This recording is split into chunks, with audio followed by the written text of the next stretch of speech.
Hello friends, I'm Brandy Falcon, owner of Falcon Healing Arts. Welcome back to my channel where we talk all about holistic health and particularly with traditional Chinese medicine, which is a complete health system. So it positively benefits the body, heart, mind, and spirit. Today, we're diving into the emotions of worry and overthinking, and we're addressing these emotions for 4 big reasons. The first is that many of us have a hard time dealing with these emotions, and it can become so big that these emotions become part of our personality. So if you have been called a worrywart, or if you're known for overthinking many situations, then you'll want to keep watching to learn how to shift out of these patterns, which can have a very negative impact on our lives. The second is that worry and overthinking are relevant to this time of year. As I'm recording, it is the end of August, and this time is known to be late summer in Chinese medicine here in the Northern Hemisphere. Late summer is related to the earth element and also the stomach and spleen organs and meridians in Chinese medicine. So many of us can be challenged with worry and overthinking because of a natural imbalance that is likely to occur with these channels and organs. Also, the third reason is that many of us have gut health issues. So stress, a poor diet, an unhealthy lifestyle can negatively impact our microbiome.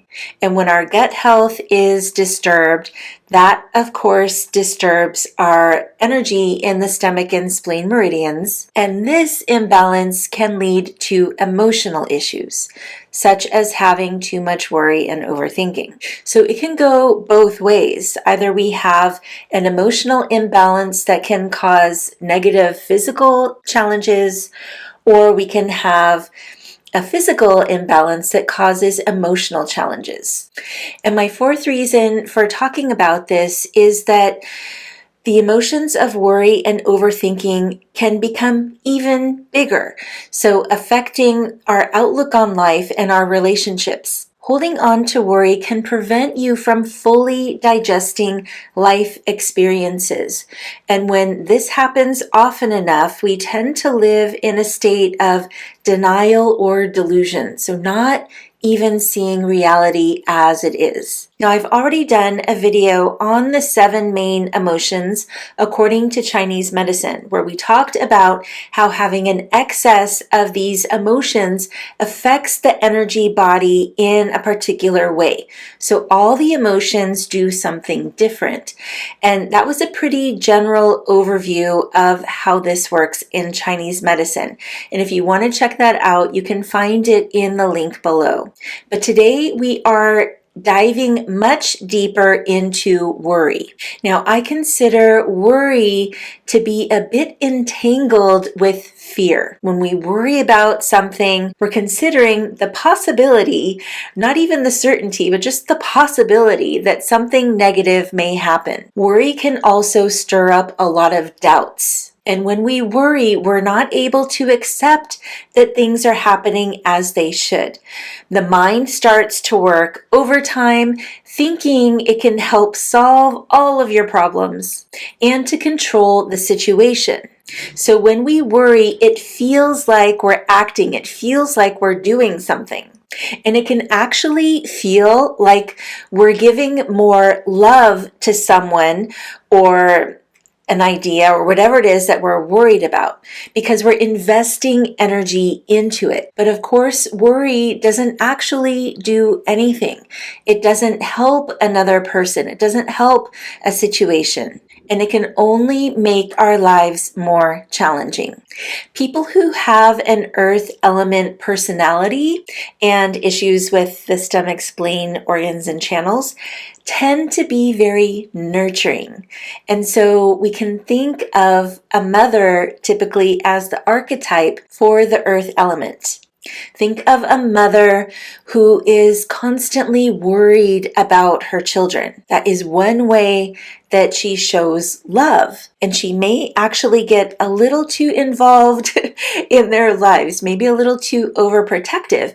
And she's not able to see that doing this is not only not supporting them, but not supporting her health and her life. So besides worry, I would also say contemplation, overthinking, pensiveness, even nervousness are related to the earth element and the stomach and spleen organs and channels. When we experience too much of these emotions, many of us get the sense that we're just spinning in circles. We're not going anywhere. And that's because this energy can get stuck, and it can get stuck in our center. And that is why it's common for us to experience all forms of indigestion. So stomach pain, irritable bowel syndrome, constipation, diarrhea, nausea, and ultimately weight gain is what happens. And this is what we call dampness in Chinese medicine. So much energy starts to accumulate that it makes us damp and overweight. When this energy accumulates too much in the center, it's not able to process fully. So digestion from the mouth down through the whole tract is a downward moving action. So that is what the energy is supposed to be doing naturally. Peristalsis just happens when we're relaxed. So worry disrupts that natural action. It's common to have sleep issues when we're dealing with a lot of worry, but typically it's only the initial falling asleep. You may sit there or lay there in bed just constantly thinking about things, and you're not able to relax and drop in. So that sleep disturbance has to do with worry and the stomach and spleen organs and channels. Now, if you're able to fall asleep with no problem, but you're really restless throughout the night, or you just find yourself waking often, that typically has to do with the heart organ and the fire element. And so at this point, I do want to differentiate between worry and anxiety, because it's the energy around both of them that differentiates them. Again, with worry, the energy just circles around the center of the body. And that's also what's happening in the mind. It's just stirring about. When we're dealing with anxiety and the fire element, so fire is heat and the energy moves up. So when we are anxious, we're actually getting overstimulated. We're getting overexcited. And so to treat both situations, not only are we dealing with different organs and channels, but what we're doing with the energy is different. With the stomach and spleen energy, we're simply trying to drain it so it'll move down naturally.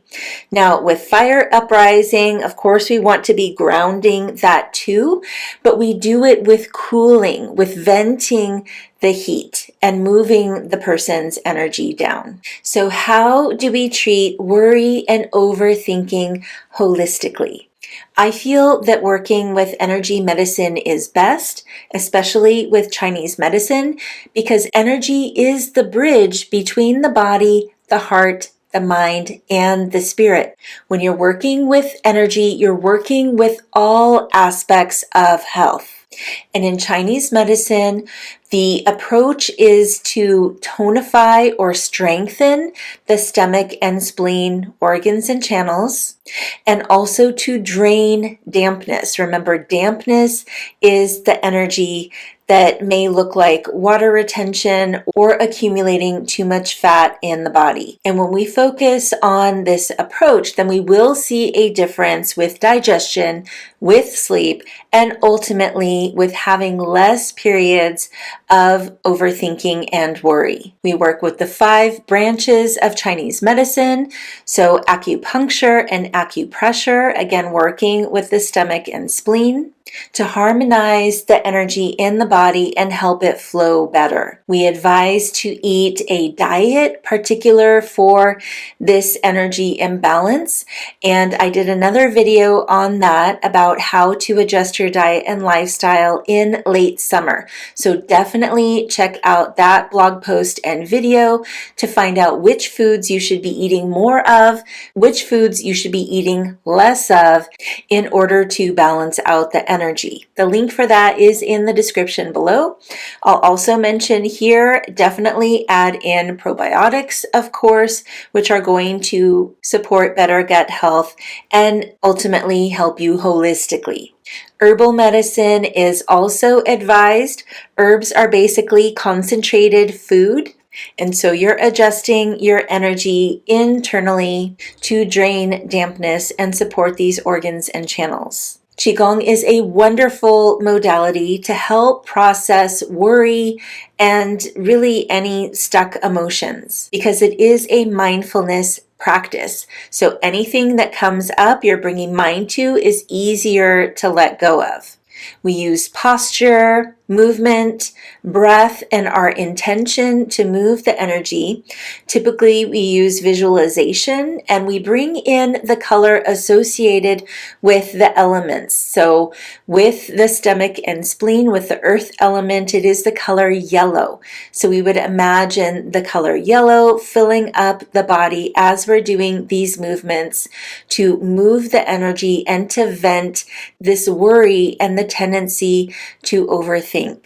If you want to learn more about how to do these Qigong exercises yourself, check out my Yoga and Self-Healing Practices course in the description below, where I teach you clearing, tonifying, and regulating movements that are particular for all the organs in the body.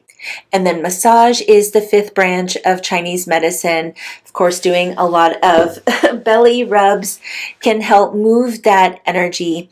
And again, so you're less likely to be stuck in worry and overthinking. So I do have a few other suggestions I'll go through quickly that are going to be very important for you to fully let go of this tendency to worry and overthink. You'll definitely want to start journaling. Journaling is a very active and effective way to get these things that are stuck in your mind, that you're constantly turning over. Getting them out of your mind and onto paper is going to bring you so much peace when you're doing this often. You'll also want to consider talking with a coach, a counselor, or a therapist. This is another way to let go of our thoughts and worries, but by actually talking to another person who can provide their opinion, their input on the situation, and that you're probably going to have a better chance of moving through the whole process. You'll have their encouragement to move all the way through, because remember that we are wanting to fully digest our thoughts, feelings, ideas. And so we don't want to just be talking with friends who agree with us, that nurture us, that keep us in the same patterns.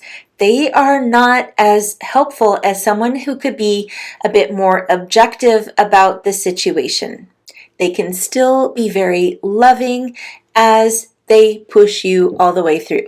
We talked about Qigong being a wonderful mindfulness practice, but of course meditation, and it doesn't need to be a seated meditation, it could be a walking meditation that you do, which will help you see your patterns, because you may not even realize how much you are overthinking or caught up in worry.